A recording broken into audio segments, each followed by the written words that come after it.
সুপ্রিয় আমার প্রিয় শিক্ষার্থীরা, আজকে অনলাইন ক্লাসে সকলকে সুস্বাগত জানাচ্ছি। আজকে যে টপিক নিয়ে আলোচনা করব, HSC higher mathematics second paper chapter 5। আমাদের এটা মূলত যে শিরোনাম ছিল হচ্ছে দ্বিপদী বিস্তৃতি এবং পর্বের 7 থাকছে গুরুত্বপূর্ণ অঙ্ক। তোমরা প্রত্যেকে জানো যে পর্ব আকৃতি বা টাইপ বা আকৃতির আমি অঙ্কগুলো দিয়ে থাকি। এইগুলো অর্থাৎ মোস্ট বা ইম্পর্টেন্ট যাই বলো না কেন, এই অঙ্কগুলো আমরা করার পরে যদি আমরা বোর্ড কোর্সে মানে যে কোনো বোর্ডের অঙ্ক যদি আমরা যাই 100% আমরা যে কোনো শিক্ষার্থী অবশ্য পারবো। এবং তোমাদের কাছে রিকোয়েস্ট মনোযোগ সহকারে দেখার জন্য, কারণ অধ্যায়টা কিন্তু তোমাদের কাছে নতুন, শর্ট সিলেবাসে কিন্তু ছিল না। এবং অধ্যায়টিকে আমাদের অঙ্ক অবশ্যই থাকবে এবং থাকে আর কি। আগে যখন আমাদের ফুল সিলেবাসে ছিল তখনও কিন্তু থাকতো। এবং পাশাপাশি যেটা তোমাদের কাজ করতে হবে, যে যখন অ্যাডমিশন পরীক্ষায় তোমরা অংশগ্রহণ করবে তখন কিন্তু তোমাদের অবশ্য লাগবে। এখান থেকে আমাদের অবশ্য কোশ্চেন আসে আর কি। দেখো এখানে বলছে 2x + 1/6 পাওয়ার অর্থাৎ 10 এর বিস্তৃতিতে x বর্জিত পদটির মান বের করো। কখনো বর্জিত পদ বলতে পারে, আবার কখনো মুক্ত পদ বলতে পারে। বন্ধুরা, এই টাইপের অঙ্ক কিন্তু যখন বর্জিত পদ বা মুক্ত পদ বলে বা সব বলে, এই টাইপের অঙ্কগুলো আমরা বলছিলাম যে এখানে দুইটা সূত্র দিয়ে অঙ্ক অধ্যায়টা শেষ করব, পুরো অধ্যায়টা। তদ্রূপ এখানে বর্তমান যেটা আমরা করেছি আর কি, যে 2 নম্বর সূত্র আমি যেটা লিখছিলাম তার আলোকে দুইটা সূত্র লিখছিলাম, তার আলোকে 2 নম্বর সূত্র দিয়ে এটা আমরা করতে পারবো। বর্জিত পদ, মুক্ত পদ, সব এই টাইপের যতগুলো অঙ্ক থাকে না কেন আমরা এই একটাই সূত্র করবো, সেটা হচ্ছে এটা। সূত্রটা কেমন ছিল এরকম ছিল, একটু বলি তোমাদের। NCR a⁴ আর x এর পাওয়ার r, এই ছিল আমাদের সূত্র। এখন কথা হলে মানগুলো কোথা থেকে পাবো, আমরা এখান থেকে একটু বের করে নেব। আগেই বলছিলাম প্রথম যে মানটা, এটা হচ্ছে এর মান আছে। এর মান কত? 2x। এখানে তোমরা লিখবা, আমি এখানে ডাইনি লিখে দিই, সুবিধা হবে। এর মান হচ্ছে 2x। আচ্ছা, এরপরে পাওয়ার যে মানটা, যেটাকে বলে নাম্বার, n দ্বারা প্রকাশ করি, n এর মান হচ্ছে এখানে 10। আর এই পাশে যে মানটা না +1/6, এটা হচ্ছে আমাদের সাধারণত যে মানটা, সেটা হচ্ছে আমাদের x এর মান। এখন এখানে প্লাসের তো কোনো আপাতত ভ্যালু নেই, মাইনাস থাকলে এর ভ্যালু ছিল, তাহলে আমি লিখবো এটা হচ্ছে কার মান? x এর মান হচ্ছে 1/6x। ওকে, আশা করি বুঝতে পারছো। এই মানগুলো জাস্ট এখানে বসাবো, বসে ক্যালকুলেশন করবো।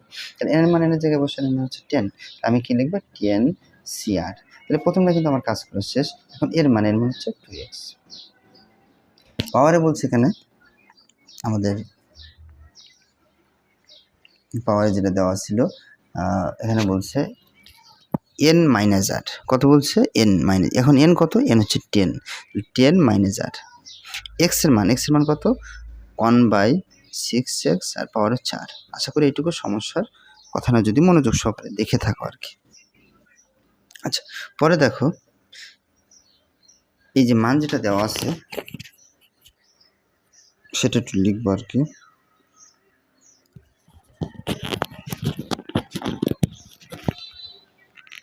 দেখো এখানে যেটা ছিল 10CR, যা আছে তাই লিখলাম। এই যে মানটা প্রথম মান। এখন 2 এর পাওয়ারে কিন্তু একবার এই মানটা হবে, আবার x এর পাওয়ার এটা, কারণ 2 আর x দুইটা আলাদা এক্সট্রা চলক, আর 2টা সহগ, x এর সহগ। 2 এর পাওয়ার আমরা কত লিখতে পারবো? এই 10 - r। ওকে, তোমরা মাঝখানে এটা গুণ চিহ্ন দিতে পারো, ডট গুণ না দিলে সমস্যা নেই, ওরা গুণ চিহ্ন বোঝানো হয়। এখন 2 দিয়ে কিন্তু এর পাওয়ার এটা লেখা শেষ। x এর পাওয়ারে কত হবে দেখে বলো? 10 - r। আশা করি এটুকু সমস্যার কথা না, এটা বাদ। এখন কথা হলো, স্যার এখানে কি করব? এখানে 3 জনের কাজ করতে হবে। কিভাবে?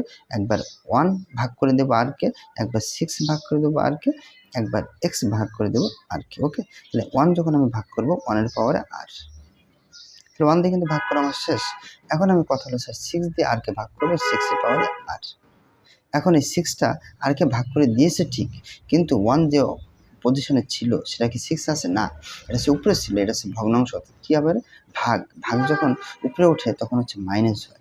6 এখানে নিচে ছিল না, এই জন্য কিন্তু মাইনাস হবে। এবার এক্সটা আবার একইভাবে ভাগ করে দাও আর কি, কিন্তু মাইনাস হবে কেন? এটাও কিন্তু নিচে ছিল। ভাগের ক্ষেত্রে বিয়োগের সম্পর্ক আমরা জানি। এটা কিন্তু লেখা শেষ। বন্ধুরা, বুঝতে যদি সমস্যা, এর জন্য আমি দাগ দিয়ে ফেলাম। পরীক্ষার সময় হলে তোমরা দাগ দিবা না, মাথায় রাখবে।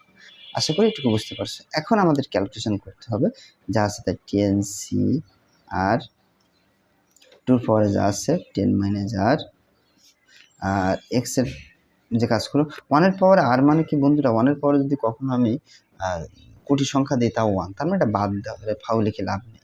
এখন এটা লিখো 6 এর পাওয়ারে -r। এখন এখানে x এর পাওয়ারে এটা, এখানে x এর পাওয়ারে -r।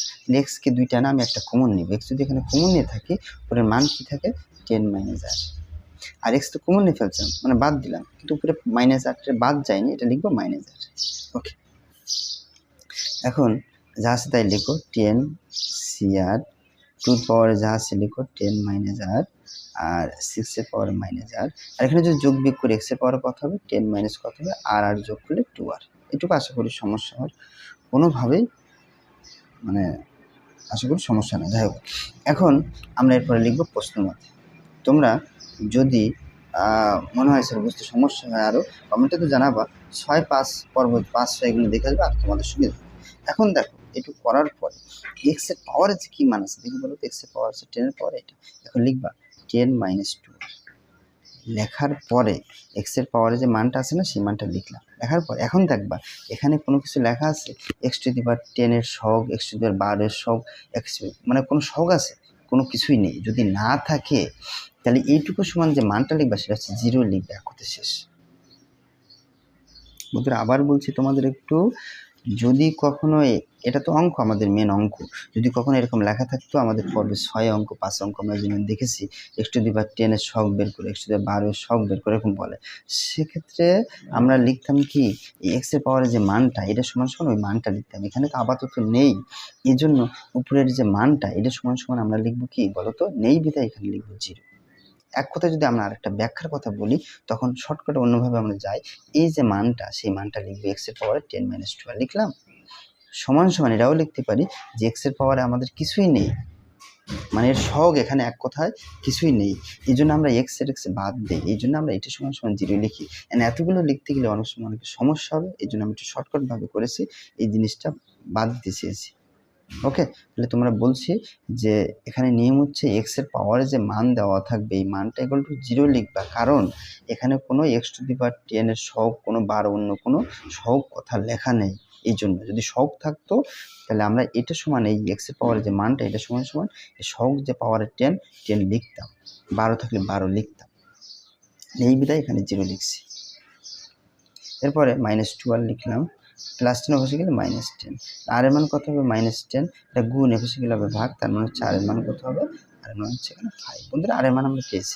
এখন এই আর এর মান আমরা যদি এখানে সব জায়গায় বসিয়ে ফেলি তার মানে আমাদের কাঙ্ক্ষিত যে ফলাফল সেটা কিন্তু চলে আসবে। লিখবা বলছে এক্স বর্জিত পদটির মান বের করো, তাহলে তোমরা লিখতে পারো এক্স বর্জিত পদ। তাহলে আমরা আর এর মান বসাবো, এখানে বসাবো এর পরিবর্তে শুধুমাত্র 5 বসাবা আর এর মান, আর 2 লিখবা, 10 এর লিখলাম মাইনাস আর এর মান হচ্ছে এখানে 5, আর 6 লিখলাম, আর এর মান এখানে কত পেয়েছি আমরা 5, আর এখানে কথা হচ্ছে এখানে যে মানটা আমরা এখানে অর্থাৎ কাজ করব না। কেন কাজ করব না বন্ধুরা, এই যে মানটা দিয়ে কিন্তু আমরা ফলাফল বের করছি, তার মানে এই আর এর মান কিন্তু এখানে বসানোর কোনো প্রয়োজন নেই বা অর্থাৎ বসানো যাবে না। এখন এখান থেকে যেটা পাবো সেটা আমাদের উত্তর। এখন কথা হলো স্যার এখানে অঙ্কটা যেটা বলছে সেটা কি সঠিক? এখানে বলছে এক্স বর্জিত পদ, এক্স বর্জিত পদ মানে কি এর ভিতরে অর্থাৎ এক্স কোনোভাবেই থাকবে না, যে পদের ভিতরে এক্স থাকবে না। তাহলে এই যে অঙ্কগুলোর ভিতরে এর ভিতরে কি এক্স আছে? নেই। এর ভিতরে এক্স আছে? নেই। এর ভিতরে এক্স আছে? নেই। তার মানে এখানে এক্স আছে, এটা আমাদের কাজ করবেই না, এটা তো আমি বাদ আগেই দিয়ে ফেলছি। আগে আমরা বাদ দিয়েছি, আমরা এই যে ক্যালকুলেশন আছে যেটা আছে এখানে আমরা মান বসাবো এবং ক্যালকুলেটিভ ব্যবহার করে আমাদের উত্তর হয়ে যাবে। আর এখানে তোমাদের অর্থাৎ তোমরা এখানে যদি তোমাদের আমরা যেহেতু ক্যালকুলেটর নেই, এখন যদি করে দেখা হয়তো তোমাদের কাছে একটু বোরিং লাগতে পারে, কষ্ট লাগতে পারে, তোমরা অতএব যে কাজটা করবে ক্যালকুলেটর করবে, সহজে তোমরা একটা মান পেয়ে যাবে, সেই মানটা এখানে বসাবো, তাহলে সুবিধা হবে আমার মনে হয়। এটা আমি লিখে দিলাম এখানে ক্যালকুলেটর ব্যবহার করবে,